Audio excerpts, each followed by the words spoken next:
Putin છે એ વિદેશી diamond કંપનીઓને રશિયામાં ખેંચવા માંગે છે. હવે રશિયાને આવું કેમ કરવાની જરૂર પડી? સુરતના ડાયમંડ ઉદ્યોગ માટે એક મોટા ન્યૂઝ છે. મોટા ન્યૂઝ એ છે કે રશિયાના રાષ્ટ્રપતિ પુતિન હવે રશિયાની અંદર જ ડાયમંડ કટિંગ પોલિશિંગ યુનિટ શરૂ કરવા માંગે છે. કારણ કે રશિયાની પાસે રફ ડાયમંડનો ભંડાર છે અને પુતિનને હવે એવું લાગે છે કે આ રફ ડાયમંડ બીજાને મોકલવા અને પોલિશ થઈ અને બીજા કન્ટ્રીમાં જાય એના કરતાં અહીંયાની રફ અહીંયા જ બને તો અહીંયા ઘડી જ્વેલરી ઇન્ડસ્ટ્રીઝમાં પણ ભવિષ્યમાં ડેવલપમેન્ટ થઈ શકે. અને એના માટે રશિયાએ આ નિર્ણય લીધો કે હવે ડાયમંડ કટિંગ પોલિશિંગ છે એ રશિયામાં શરૂ થશે.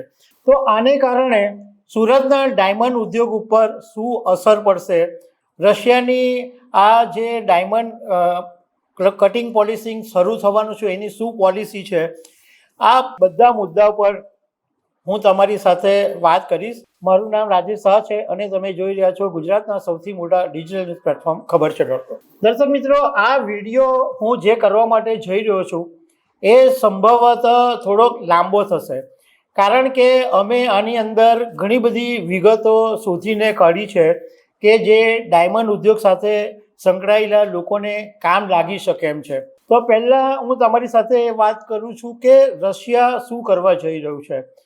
તો રશિયાની જે સૌથી મોટી ડાયમંડ માઇન્સ કંપની છે અલરોઝા, એ સ્મોલેસ્કમાં આવેલી છે અને ત્યાં આગળ ક્રિસ્ટલ કટિંગ ફેક્ટરી અને રશિયાના મુખ્ય ડાયમંડ પ્રોસેસિંગ રિજન યાકુતિયાને જોડીને રશિયા એક મોટું ડાયમંડ ક્લસ્ટર બનાવવા માટે જઈ રહી છે.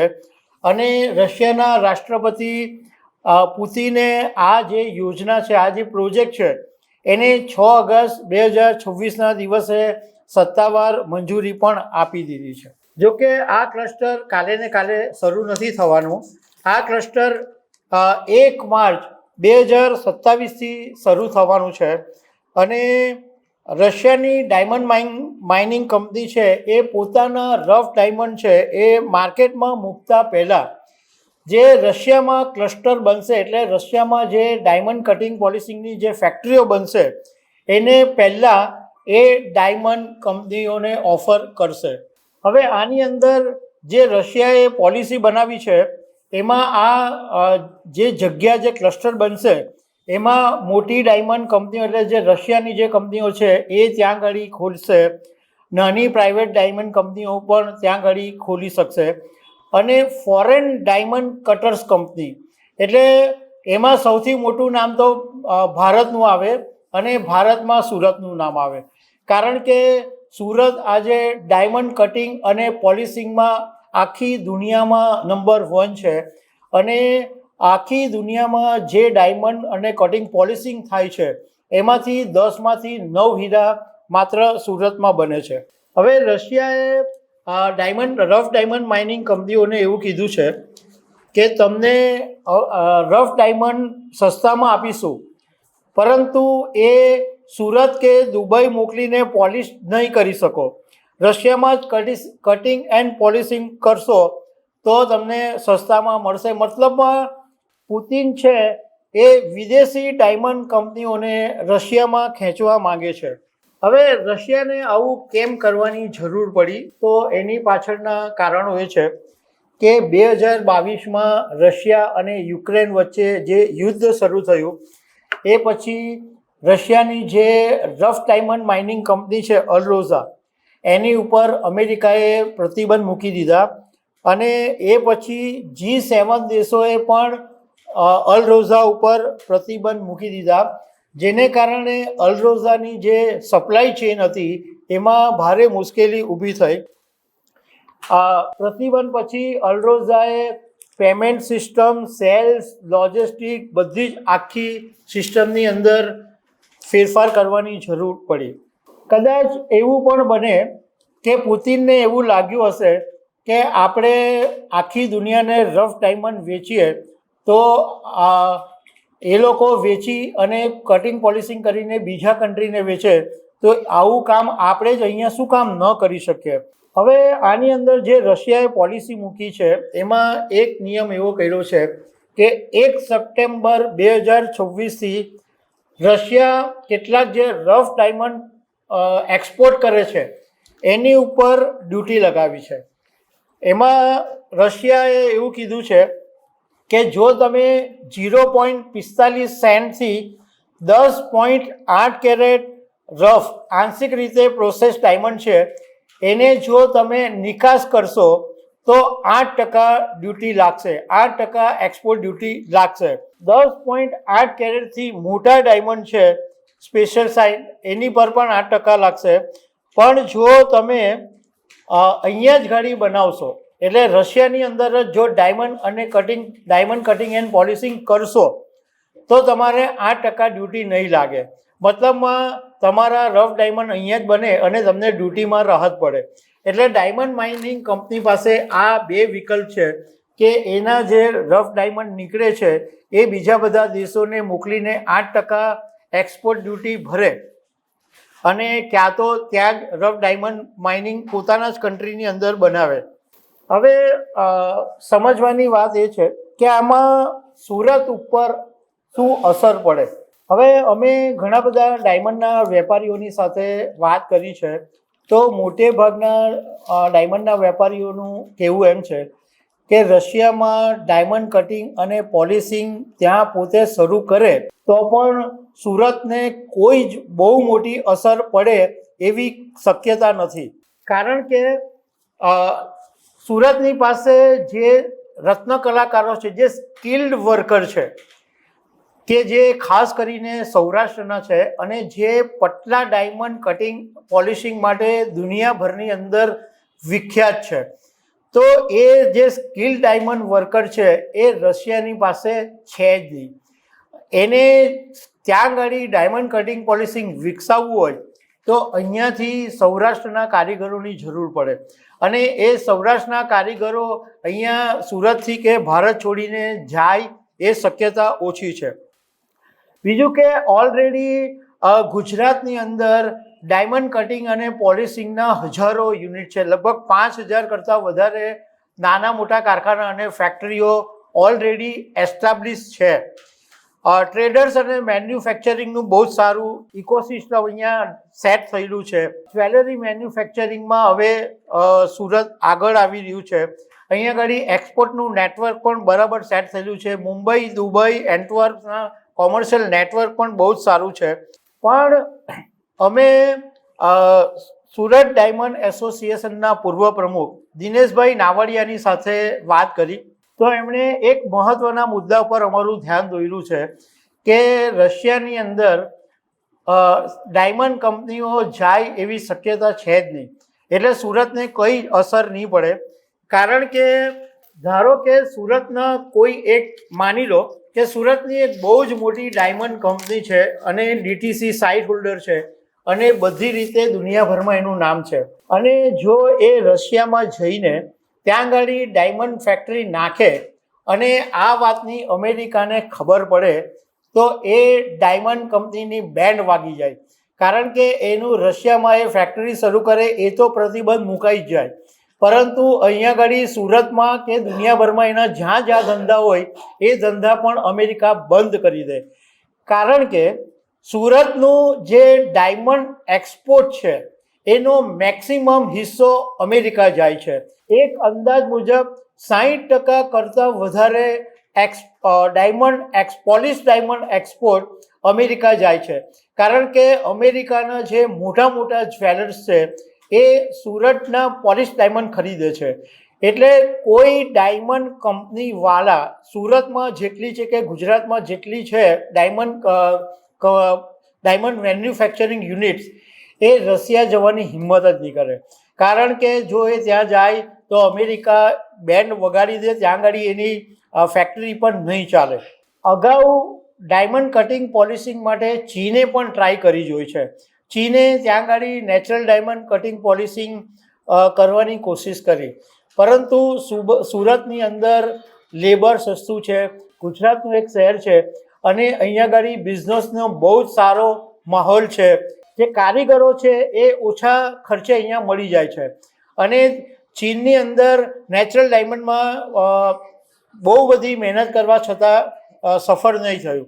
જો કે ચીન જ્વેલરી મેન્યુફેક્ચરિંગમાં મોટું સ્થાન ધરાવે છે અને લેબ્રોનની અંદર HP80 ડાયમંડમાં હજુ પણ ચીન લીડર છે.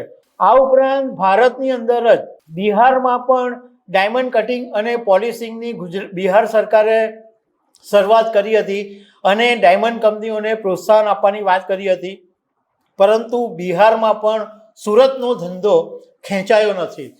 એટલે જે ડાયમંડના વેપારીઓ છે એમનું કહેવું એમ છે કે આ શક્યતા નથી લાગતી. એક શક્યતા ખાલી એક અસર એ રીતના થઈ શકે કે અલરોઝાનો જે રફ ડાયમંડનો જે હિસ્સો છે એ જે સુરતને મળતો હતો એમાં થોડો ઘટાડો આવી શકે. જો કે એના માટે પણ દિનેશ સાવડિયાએ અમને એવું કીધું કે રશિયા તરફ જ્યારથી G7 દેશોએ પ્રતિબંધ મૂક્યો ત્યારથી આમ પણ રશિયાની જે રફ આવતી હતી એનો જે ઘણો બધો હિસ્સો ઓછો કરી દીધો. અને એણે જે વાત કરી છે કે 0.45 કેરેટથી 10 કેરેટના, તો એ જે હીરા બનશે એ ખરીદશે કોણ? કારણ કે અમેરિકાએ બધા દેશો પર પ્રતિબંધ મૂક્યો છે, તો એના હીરા પોલિશ કરેલા ખરીદશે કોણ? એ પણ એક સૌથી મોટો મુદ્દો છે.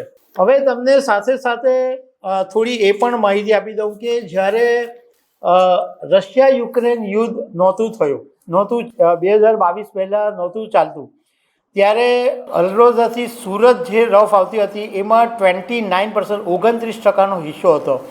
પરંતુ રશિયા યુક્રેન પછી એ હિસ્સો ઘટીને લગભગ 7% ઉપર આવી ગયો. હવે 2025ના જે આંકડા છે એમાં UAEથી લગભગ સુરતમાં 68.77 મિલિયન કેરેટ રફ આવી, યુરોપિયન યુનિયનથી 20.27 મિલિયન કેરેટ રફ આવી, કેનેડામાંથી 6.10 મિલિયન કેરેટ રફ આવી, ચાઇનાથી 2.52 મિલિયન કેરેટ રફ આવી, બોત્સવાનાથી 2.30 મિલિયન કેરેટ રફ આવી અને ઇઝરાયલથી 0.56 મિલિયન કેરેટ રફ આવી. હવે જે રફ ડાયમંડ કંપનીઓ છે એ આખી દુનિયામાં ઘણી બધી જગ્યાઓ છે. બોત્સવાનામાં છે, જ્વેનિંગમાં છે, લેથાક છે, ડેબસવાના માઇનિંગ છે, એકાથી જે કેનેડામાં છે, રિયો ટિન્ટો ડાયમંડ માઇન છે, એંગોલો છે, નામીબિયા છે, સાઉથ આફ્રિકા છે, ઝિમ્બાબ્વે છે, કોંગો છે, સેન્ટ્રલ આફ્રિકન રિપબ્લિક છે, સિયેરા લિયોન છે, લેસોથો છે, તાન્ઝાનિયા છે, ઓસ્ટ્રેલિયા છે, બ્રાઝિલ છે. એટલે આમ તો કંઈ અસર નહીં પડે, પરંતુ હું તમને એક જૂના ઇતિહાસની થોડીક વાત કહેવા માગું છું કે 1960નો દાયકો હતો ત્યારે દુનિયાની અંદર ઇઝરાયલ ડાયમંડ કટિંગ એન્ડ પોલિશિંગમાં નંબર 1 હતું. કારણ કે એ વખતે ઇઝરાયલે ડી બીયર્સની સાથે કરાર કરેલા અને ડી બીયર્સ જે રફ ડાયમંડ માઇનિંગ કંપની હતી એણે ઇઝરાયલને રફ ડાયમંડ પુરવઠો આપવાનો શરૂ કર્યો. અને 1980થી 1990ના દાયકા સુધી ડાયમંડ કટિંગ અને પોલિશિંગમાં ઇઝરાયલ આખી દુનિયામાં નંબર 1 હતું. ત્યારે સુરતનું તો કોઈ સ્થાન પણ નહીં હતું. પરંતુ ઇઝરાયલે એ વખતે એક ભૂલ કરી કે એના જે બેલે ડાયમંડ કહેવાતા, જે પતલી સાઇઝના ડાયમંડ આવે, એ સુરતમાં કેટલાક સબ કોન્ટ્રાક્ટરોને જોબ વર્ક માટે મોકલવાનું શરૂ કર્યું કે નાના નાના પાયે, અને એ હીરા અહીંયા મોકલવાના શરૂ કર્યા. અને એમાં ધીરે ધીરે સુરતના જે ડાયમંડ સાથે સંકળાયેલા લોકો છે એ ઇઝરાયલ પાસેથી જે મોટી સાઇઝના જે રફ ડાયમંડ કહેવાય, જે સોલિટર ડાયમંડ કહેવાય, એનું કટિંગ અને પોલિશિંગ પણ શીખી ગયા. કારણ કે ઇઝરાયલ છેક ઘણા વર્ષો સુધી જે મોટી સાઇઝના ડાયમંડ એટલે 1 કેરેટથી 10 કેરેટ અને એની ઉપરની સાઇઝના ડાયમંડ માટે ઇઝરાયલનું જબરજસ્ત પ્રભુત્વ હતું. ઇવન બેલ્જિયમ પણ એ પ્રભુત્વ ધરાવતું હતું. પરંતુ સુરતના લોકો આ ધંધો શીખી લીધો અને આખો ઇઝરાયલ અને બેલ્જિયમનો જે ડાયમંડ કટિંગ પોલિશિંગનો ધંધો હતો એ આખો સુરત ખેંચાઈને આવી ગયો અને આજે સુરત આખા વર્લ્ડની અંદર નંબર 1 બની ગયું. એટલે આમ તમે એવું નહીં કહી શકો કે અસર નહીં પડશે, પરંતુ તમારે ધ્યાન તો રાખવું જ પડે. જોકે એક વાત એવી પણ છે કે જેવી રીતના સુરતે પણ ઓલરેડી વિચાર્યું છે કે આપણે રફ ડાયમંડ બીજા કન્ટ્રી પાસેથી લઈએ, આપણે ડાયમંડ કટિંગ અને પોલિશિંગ અહીંયાથી કરીએ અને એ પોલિશ આપણે વેચીએ પાછા બીજા દેશોને. તો PM મોદીએ પણ ડાયમંડ ઉદ્યોગના લોકોને અનેક વખત એવું કીધેલું હતું કે તમે અહીંયા આગળ પોલિશ ડાયમંડ કરો છો તો તમે ટ્રેડિંગ બીજે કરવા શું કામ જાઓ છો, તમે એનું વેલ્યુ એડિશન કરીને અહીંયા જ્વેલરી શું કામ નથી બનાવતા. તો એ દિશામાં સુરતે પગલું લીધું અને આજે સુરતની અંદર ઈચ્છાપુરમાં એક મોટો જ્વેલરી પાર્ક બની ગયો છે અને જ્વેલરી મેન્યુફેક્ચરિંગમાં પણ સુરત બહુ જ મોટું આગળ આવી ગયું. ડાયમંડ ટ્રેડિંગ માટે દુબઈ, એન્ટવર્પ, મુંબઈ જવું પડતું હતું, તો અહીંયા ઘડી હવે સુરત ડાયમંડ બુટ્સ પણ બની ગયું. તો સુરતે પણ એ દિશામાં વિચાર્યું છે અને રશિયા પણ હવે એ દિશામાં વિચારી રહ્યું છે. તો દર્શક મિત્રો, આવા અનેક અપડેટ સાથે મળતા રહીશું. આભાર.